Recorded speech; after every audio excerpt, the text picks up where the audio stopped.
What is up, YouTube? This is AVAULT here, back again today with you guys, another speed duel match duel video. And today we're featuring out our Skull Servant Vampire Lord zombie deck profile right here versus against a Gravekeeper's burn deck. And overall, just so you guys know, today's duel video is going to be a little bit more casual than the other ones, you know, because my personal opinion with zombies and Skull Servants as well as Vampire Lord decks, it's still kind of not there yet, not quite there at the competitive level yet. So if you guys haven't seen the deck profile, be sure to check that out as well. But you know, the deck is okay, but definitely not tier 1 top-notch competitive level deck overall. So you know, here we are just play testing today overall, just to see how it goes. So we lost the die roll or stone paper scissors, so we are going first right here. And we're playing against, once again, a Gravekeeper's burn deck. Oh, so right off the bat, the opponent has Millennium Eye.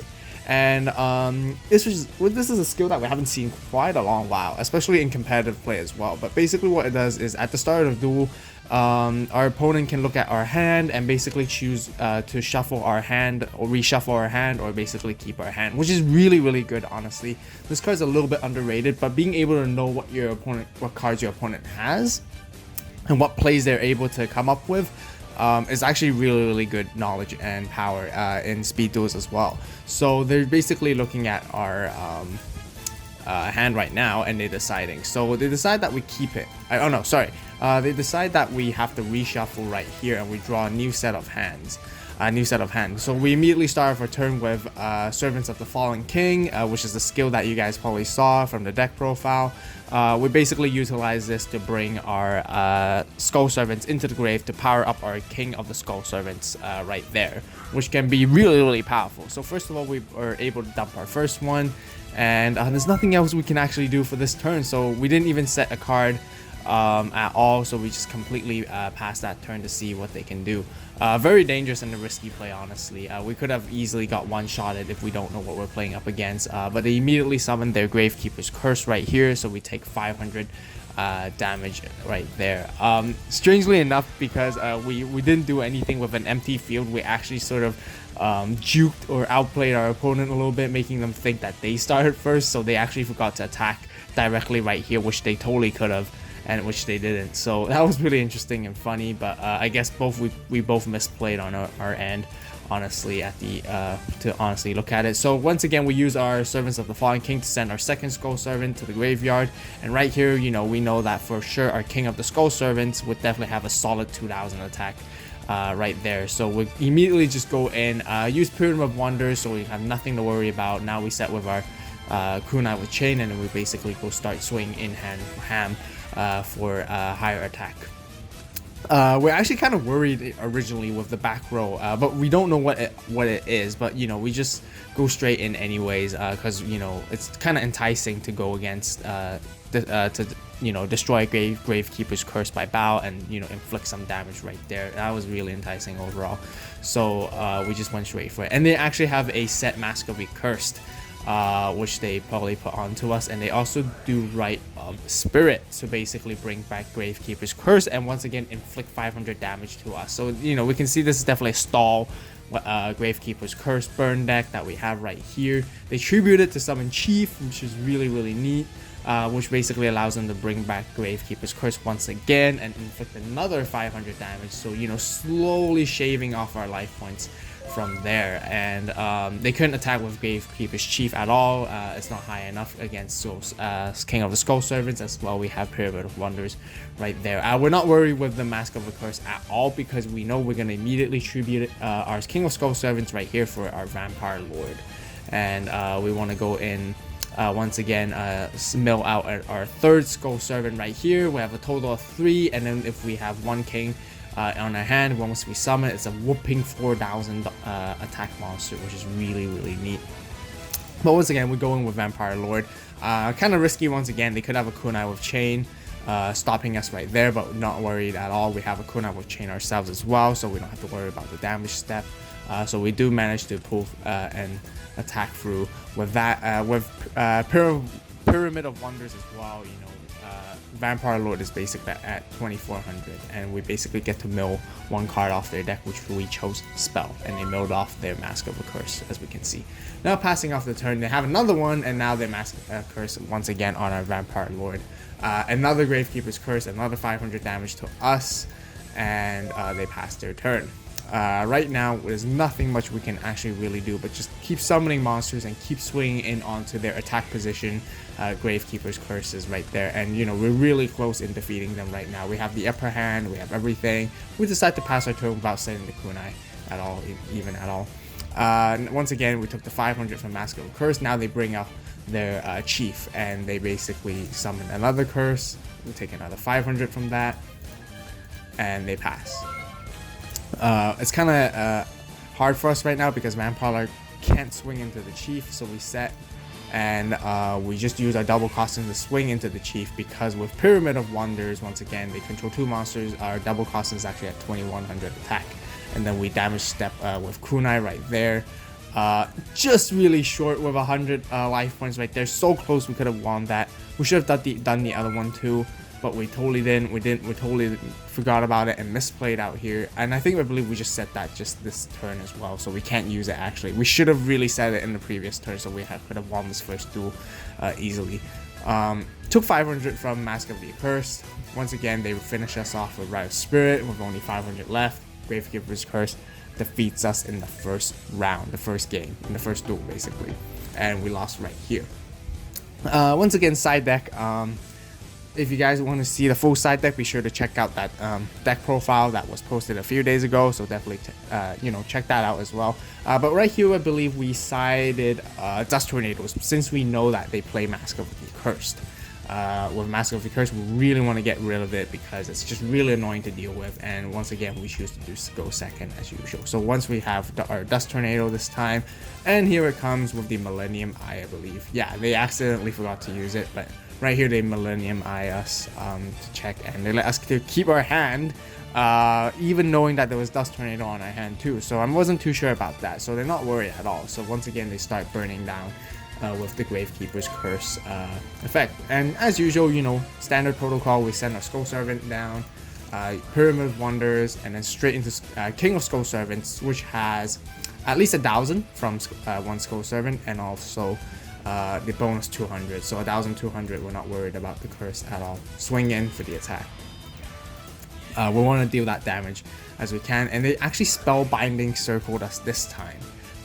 Which is really strange, because I believe they probably sided this card in, or maybe they didn't draw into any in the beginning. This time, first time we saw Gravekeeper's Cannon Holder, which basically allows you to tribute one Gravekeeper monster and inflict 700 damage to us, which is even more than before. And right here they do so we take 700 right there. We mill another Skull Servant from our deck, and here we're probably most likely looking into tributing our King of Skull Servant for the Vampire Lord and swing in, and so then we can mill a card of theirs as well. We choose a monster this time because we probably want their Gravekeeper Curses or Chiefs or whatever to be in the graveyard as soon as possible. And then we pass our turn. With heavy back row, we're nothing to worry about. Honestly, Kunai with Chain against this deck is not that good at all because they don't even attack mostly for the most cases, but you know, Dust Tornado is definitely guaranteed to keep us safer. Got top decked our double costing, which is even better. You know, get more monster advantage over there and start basically attacking their face down cards. And surprise, it turned out to be a Blast Sphere this time. How threatening and how scary this honestly can be. And they equip it to our double costing, so we swing in with our Vampire Lord, wanting to deal more damage as well as milling another card from their deck. So once again we choose monster, so they choose Cannon Holder, and we pass our turn. Now that they summon their how many curses is that so far? So that's their second curse right here, and we take another 500 from that. Bring out Cannon Holder with Rite of Spirit, so I'm very sure that they're gonna tribute it, and then we're gonna take another 700. Slowly shaving off our life points, but we're still pretty okay right now. And then during the end phase, we want to Dust Tornado off the Blast Sphere. We have no other choice, because if it pops off, we lose the duel right here. So we have to do it no matter what. So really lucky that we our Dust Tornado saved us right here. I think this whole situation would have completely changed with the whole tides if they actually chose to reshuffle our hand with Millennium Eye. Honestly, they might have a winning advantage right there, and now we're free and we should be open for attacking. So right here they have one set card. We don't know what it is, you know, most likely probably Rite of Spirit. So I'm very sure we want to go for the Book of Life, I believe. Yeah, it makes sense to go for the Book of Life to summon a King of Skull Servant, so that now we have 3 monsters to go over and climb over the rest of their back row and monsters. You know, otherwise it's a windstorm, but you know, that would be totally fine. Definitely banish the Gravekeeper's Curse so they can't bring it back with Rite of Spirit. So we swing in right here, and with 2 attacks left, our King of Skull Servants is definitely 3000 attack, and right here it's a Spellbinding Circle. So whatever it was, as long as it wasn't Windstorm, we want to do right here. So you know, game 2 is ours, and into game 3 right here. So once again, you know, they want us to go first, so you know, usual right now Speed Duel going second is definitely more probable, preferable over all other duels, any other duels. Once again, Millennium Eye checking out, and right here seeing our Barrel Dragon, our one and only copy in the deck. They let us keep our hand actually, and then we just start off milling once again. Bring out the King of Skull Servants with another Kunai, you know, basic combo out here with Pyramid, just to keep ourselves well protected, and we got nothing to worry about. So none of their monsters can really climb over us. So once again, with their heavy back row and Curse, taking 500 damage on us. And then now we go for the second Skull Servant in the grave, and then we're very sure we summon our second King right here, and then we start swinging in. There's nothing to worry about, honestly. Like, we just have to swing in. I know they have a lot of set cards in the back row, which is, you know, really annoying to deal with, but we just have to go for it. Even they had Mask of a Curse or Spellbinding Circle, we're not worried at all, because I'm very confident, we were really confident in our next turn we can easily just tribute these 2 and just bring out a Barrel Dragon, and you know, makes their Spellbinding Circle or Mask of a Curse completely useless. So swinging for big damage now, gaining the upper hand. We should have kunai'd right here, but actually with some miscalculations that were done. So you know, kunai would have left them at 100 life points, so you know, we decided to be patient and wait for it and not do it instead overall. And once again, but yeah, honestly I think we should have kunai'd during the last turn to go for the game, but you know, since they have such heavy back row, we just weren't sure if it was a safe choice. We didn't want to be too risky, and we didn't want to go all in too much. They Rite of Spirit right here, once again Gravekeeper's Curse, and then dealing another 500 to us. They just have to keep protecting themselves right here. They just have to show us what they have on the back row no matter what. And another Gravekeeper's Curse once again. We just keep going, just keep swinging in, just keep destroying their monsters, you know, outing their resources right here, slowly bit by bit. Once again, we have the monster advantage. Drew into Dust Tornado, so we're even more confident now. We could have done the Barrel Dragon, but we just decided to, you know, just go straight in and go attack. Honestly, it was really lucky that we did not go with Barrel Dragon, because if we actually tributed, apparently we found out that their 2 set cards is last held by a tribute.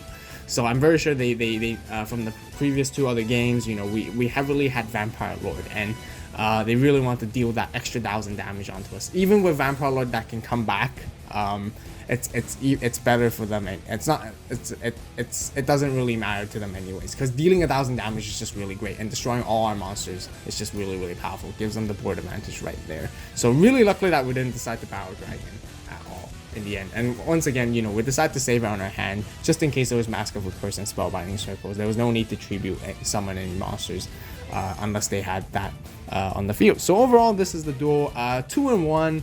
Right here, you know, just again, once again, this is a casual duel, casual deck, not highly competitive, but you know, what do you guys think? Do you guys enjoy this duel? Be sure, if you did, be sure to hit that like button. Be sure to subscribe to the AVAULT channel for more awesome and really neat Yu-Gi-Oh! Speed Duel content on here as well. And what do you guys think? Once again, I asked you guys before in the deck profile, but what do you guys think the zombie deck or Skull Servants deck need to basically up them to become a higher competitive tier? What do you, what sort of cards should be added?